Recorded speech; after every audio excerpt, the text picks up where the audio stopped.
Hello हमारे प्यारे भाई बहनों, आशा करते हैं आप सब ठीक होंगे और मन लगा के अपने एग्ज़ाम की तैयारी कर रहे होंगे। तो आज हिंदी के 34 क्वेश्चन से चलिए हम स्टार्ट करते हैं। ये चैप्टर हमारा आदिकाल चल रहा है और आज हमें आदिकाल चैप्टर में 34 क्वेश्चन से स्टार्टिंग करनी है। साधारणतः सन ईस्वी की 10वीं से लेकर 14वीं शताब्दी के काल को हिंदी साहित्य का आदिकाल कहा जाता है। हिंदी के प्रारंभिक काल विषय या कथन किस विद्वान का है? तो ऑप्शन ए सही है, हजारी प्रसाद द्विवेदी। इसकी व्याख्या करते हैं। हिंदी के प्रारंभिक काल विषयक उपयुक्त कथन हजारी प्रसाद द्विवेदी का है। हिंदी साहित्य के इतिहास में 10वीं शताब्दी से लेकर 14वीं शताब्दी के मध्य तक के काल की मध्य तक के काल को आदिकाल कहा जाता है। इस युग को यह नाम डॉक्टर हजारी प्रसाद द्विवेदी से मिला है। रामचंद्र शुक्ल ने आदिकाल को वीर गाथा काल तथा डॉक्टर रामकुमार वर्मा ने चारण काल की संज्ञा दी है। डॉक्टर नगेंद्र के अनुसार वास्तव में आदिकाल ही ऐसा नाम है जिसे किसी रूप में सभी साहित्यकारों ने स्वीकार किया है। नेक्स्ट क्वेश्चन है, चौपाई दोहे का सबसे पुराना प्रयोग शायद नहीं यही है फिर से क्वेश्चन करते हैं। चौपाई दोहे का सबसे पुराना प्रयोग शायद यही है। जो कुछ पुराना साहित्य उपलब्ध है उससे लगता है कि पूर्वी प्रदेश के बौद्ध सिद्धों ने ही इस शैली में लिखना शुरू किया था। तो ऑप्शन डी सही है, हजारी प्रसाद द्विवेदी। इसकी व्याख्या करते हैं। सरहप्पा के संबंध में उपयुक्त कथन डॉक्टर हजारी प्रसाद द्विवेदी का है। सरहप्पा की पंक्तियाँ पंडिया सअल सत्य बखाड़ाई देही रुद्र बसंत जाड़ई के आधार पर डॉक्टर हजारी प्रसाद द्विवेदी ने कहा कि चौपाई दोहे का सबसे पुराना प्रयोग शायद यही है। जो कुछ पुराना साहित्य उपलब्ध है उससे लगता है कि पूर्वी प्रदेश के बौद्ध सिद्धों ने ही इस शैली में लिखना शुरू किया था। नेक्स्ट क्वेश्चन है, सुमलित नहीं है तो ऑप्शन बी स्थूली भद्ररास विजय सेन सूरी। तो इसकी व्याख्या करते हैं।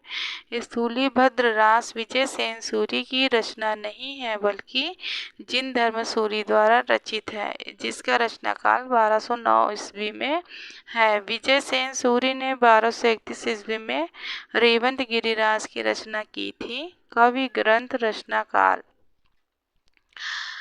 आसगु चंदन बाला रास 1200 ईस्वी में, जिन धर्म सूरी स्थूली भद्ररास 1209 ईस्वी में, विजय सेन सूरी रेवंत गिरिरास 1231 ईस्वी में, दामोदर पंडित उक्ति व्यक्ति प्रकरण 12वीं सदी का पूर्वार्ध, ज्योतिरीश्वर ठाकुर वर्ण रत्नाकर 1324 ईस्वी में। नेक्स्ट क्वेश्चन है, कुवलय माला कथा के लेखक हैं? तो ऑप्शन बी सही होगा, उद्बोधन सूरी। तो इसकी व्याख्या करते हैं। कुवलय माला कथा के लेखक उद्बोधन सूरी हैं। धर्म सूरी ने जम्बू स्वामी रासा की रचना की तथा सोम प्रभु सूरी ने कुमार पाल प्रतिबोध की रचना की। नेक्स्ट, मुनि विजय ने शालिभद्र सूरी रचित भरतेश्वर बाहुबली रास को हिंदी जैन रास परंपरा का आदि कवि माना है। नेक्स्ट, कुवलय माला की रचना उद्बोधन सूरी ने जालौर में रहकर 778 ईस्वी के आसपास की थी, जो कि प्राकृतिक ग्रंथ है। नेक्स्ट क्वेश्चन है, पुष्प या पुंड को हिंदी का प्रथम कवि किस आलोचक ने माना है? तो शिव सिंह सेंगर ने। तो इसकी व्याख्या करते हैं। पुष्य या पुंड को हिंदी का प्रथम कवि शिव सिंह सेंगर ने माना है। वहीं राहुल सांकृत्यायन ने 7वीं शताब्दी 769 ईस्वी के कवि सरहपाद दोहाकोश को डॉक्टर गणपति चंद्र गुप्त ने शालिभद्र सूर्य भरतेश्वर बाहुबली रास को हिंदी का प्रथम कवि माना है। नेक्स्ट है, मिश्र बंधु ने गोरखनाथ को हिंदी का प्रथम गद्य लेखक माना है। राम कुमार वर्मा ने शंभू को हिंदी का प्रथम कवि माना है। आचार्य रामचंद्र शुक्ल ने राजा मुंज से हिंदी साहित्य का आरंभ माना है। नेक्स्ट क्वेश्चन है, रत्नाकर जोपम कथा पुस्तक का संबंध किससे है? तो ऑप्शन बी सही है, व्रज यानी सिद्ध से। रत्नाकर जोपम कथा का संबंध व्रज यानी सिद्धों से है। बौद्ध धर्म 2 संप्रदायों में बढ़ गया था, हीनयान शाखा, दूसरा महायान शाखा। हीनयान शाखा को ही व्रजयान शाखा का नाम से जाना जाता है। बौद्ध धर्म में बढ़ते हुए तांत्रिक प्रभाव के चलते बौद्ध धर्म की एक नई शाखा के रूप में व्रजयान का विकास हुआ। इसमें मंत्रों एवं तांत्रिक क्रियाओं द्वारा मोक्ष प्राप्ति का विधान प्रस्तुत किया गया। बौद्ध धर्म की व्रजयान शाखा के कवियों द्वारा अपने धर्म का प्रचार प्रसार करने के लिए जो साहित्य जनभाषा में लिखा गया उसे सिद्ध साहित्य कहा गया है। नेक्स्ट क्वेश्चन है, जे हाल मिसकी मकुन तगाफुल दुराय नैना बनाए बतिया इस प्रसिद्ध पंक्ति के रचनाकार हैं। ऑप्शन ए अमीर खुसरो। इसकी व्याख्या करते हैं। उपयुक्त पंक्ति अमीर खुसरो की है। खुसरो की प्रसिद्ध रचना मुकरिया है। अमीर खुसरो को तूती ए हिंद अर्थात हिंद का तोता कहा जाता है। खुसरो की प्रमुख रचनाएं खालिक बारी, पहेलियां, मुकरिया, 2 सुखने, गजल आदि हैं। कबीर की प्रसिद्ध पंक्ति जब मैं था तब हरि नहीं, अब हरि मैं नाही। सेकंड है, रज्जब दादू दयाल के प्रिय शिष्य थे जिस पर रज्जब ने एक दोहा लिखा, दाई जैसा गुरु मिला शिष्य रजबसा जाड़। थर्ड है, मलिक मोहम्मद जायसी प्रमुख सूफी कवि हैं जिन्होंने पद्मावत जैसे महाकाव्य की रचना की। जायसी की अन्य प्रमुख रचनाएं हैं अखरावट, आखिरी कलाम, कहरनामा, चित्ररेखा आदि। नेक्स्ट क्वेश्चन है, निर्भय भीम व्यायोग के लेखक है रामचंद्र सूरी। ऑप्शन डी है सही। तो इसकी व्याख्या करते हैं। निर्भय भीम व्यायोग के लेखक रामचंद्र सूरी हैं। यह रूपक ग्रंथ है जिसमें भीम द्वारा वनवास में बकासुर को मारने की कथा है। वनमाला नाटिका,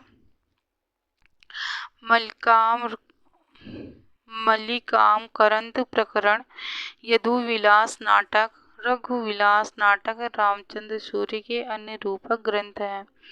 रामचंद्र सूरी जैनाचार्य थे। इनका समय संवत 1145 ईस्वी से 1230 ईस्वी का है। इन्होंने संस्कृत में 11 नाटक लिखे हैं। इनके गुरु का नाम हेमचंद्र था। नेक्स्ट क्वेश्चन है, निम्नलिखित में से कौन सा नाम सिद्ध परंपरा की योगिनी का नहीं बल्कि योगी का है? ऑप्शन ए सही है, पुतलिपा। तो इसकी व्याख्या करते हैं। निम्नलिखित में से पुतलिपा सिद्ध परंपरा के अंतर्गत 78वें सिद्ध थे जो कि योगी थे। शेष विकल्पों में प्रयुक्त मणिभद्रपा, कनखलापा एवं लक्ष्मीकरा सिद्ध योगिनियों के नाम हैं। सिद्ध साहित्य का समय 8वीं से 13वीं शताब्दी तक माना जाता है। इनका संबंध बौद्ध धर्म की व्रजयानी शाखा से माना जाता है। नेक्स्ट क्वेश्चन है, हिंदवी शब्द का प्रथम प्रयोग किस इतिहासकार ने किया है? तो अबू सईद ने। इसकी व्याख्या करते हैं। हिंदवी शब्द का प्रथम प्रयोग अबू सईद ने किया है। कुछ स्थानों पर इसका सर्वप्रथम प्रयोग अमीर खुसरो ने 1253 से 1325 ईस्वी की पहलियों तक मुकरियों में माना गया है। नेक्स्ट क्वेश्चन है, कलचुरी राजवंश की 7 नायिकाओं के नक्सिक वर्ण से संबंधित ग्रंथ है। ऑप्शन बी राउर बेली। तो इसकी व्याख्या करते हैं। कलचुरी राजवंश की 7 नायिकाओं के नक्सिक वर्ण से संबंधित ग्रंथ राउर बेली है, जिसके रचनाकार रोडा कवि हैं। यह एक शिलांकित कृति के साथ साथ चंपू काव्य है, अर्थात गद्य पद्य मिश्रित रचना है। वर्तमान में यह कृति मुंबई के प्रिंस ऑफ वेल्स संग्रहालय में सुरक्षित है। उक्ति व्यक्ति प्रकरण दामोदर शर्मा द्वारा रचित हिंदी व्याकरण का पहला ग्रंथ है। इसका रचनाकाल 12वीं सदी का पूर्वार्ध माना जाता है। वर्ण रत्नाकर के रचनाकार ज्योतिरीश्वर ठाकुर हैं। इसकी भाषा मैथिली है। ठाकुर मिथिला के कर्नाटक वंश के राजा हरिसिंह देव के दरबारी कवि थे। कुवलयमाला कथा के रचनाकार उद्घोतन सूरी हैं। नेक्स्ट क्वेश्चन है, काम भाव और शरीर का सौंदर्य उनके यहाँ उत्सव रूप में है। विद्यापति के संदर्भ में यह कथन किसका है? तो ऑप्शन ए सही है, रामस्वरूप चतुर्वेदी। तो इसकी व्याख्या करते हैं। उपयुक्त कथन रामस्वरूप चतुर्वेदी जी द्वारा हिंदी साहित्य और संवेदना का विकास पुस्तक से उद्धृत है। विद्यापति के संदर्भ में कहे गए विद्वानों के कथन निम्न हैं। कथन और विद्वान, आध्यात्मिक रंग के चश्मे आजकल बहुत सस्ते हो गए हैं। उन्हें चढ़ाकर जैसे कुछ लोगों ने गीत गोविंद को आध्यात्मिक संकेत बताया है, वैसे ही विद्यापति के इन पदों को भी। तो इसे आचार्य रामचंद्र शुक्ल ने लिखा, विद्वान जी ने। सिंगार रस के सिद्ध वाक कवि हजारी प्रसाद द्विवेदी हैं। जातीय कवि बच्चन सिंह हैं। नेक्स्ट क्वेश्चन है, अपभ्रंश में दोहा काव्य की परंपरा का आरंभ किस कवि ने किया? तो जो इंदु ने किया है। तो इसकी व्याख्या करते हैं। अपभ्रंश में दोहा काव्य की परंपरा का प्रारंभ जो इंद्र ने किया। परमात्म प्रकाश एवं योग सार इनकी प्रमुख रचनाएं हैं। दोनों रचनाएं 6ठी सदी के धर्म दर्शन एवं इंद्रिय निग्रह को आधार मानकर लिखी गई हैं। हेमचंद्र अपने समय के सबसे प्रसिद्ध जैन आचार्य थे। इन्हें प्राकृत का पाणिनि कहा जाता है। इनके प्रमुख ग्रंथ हैं शब्दानुशासन, प्राकृतिक व्याकरण है, कुमार पाल चरित, योग शास्त्र, छंदोस अनुशासन, देसी नामाला कोश। नेक्स्ट है, धनपाल को मुंज ने सरस्वती की उपाधि दी थी। इनका ग्रंथ भविष्यत कहा 10 सदी है, जिसमें बहुविवाह के दुष्परिणाम के साथ साध्वी और कुटिल स्त्री का अंतर प्रकट किया गया है। आज का वीडियो हम यहीं पे समाप्त करते हैं। हमारा वीडियो अगर आपको सबको अच्छा लगे तो प्लीज़ इसे लाइक करिएगा, शेयर करिएगा और सब्सक्राइब करिएगा। और अपने सुझाव कमेंट बॉक्स में ज़रूर दीजिएगा। तो मिलते हैं आपसे नेक्स्ट वीडियो में, तब तक के लिए धन्यवाद।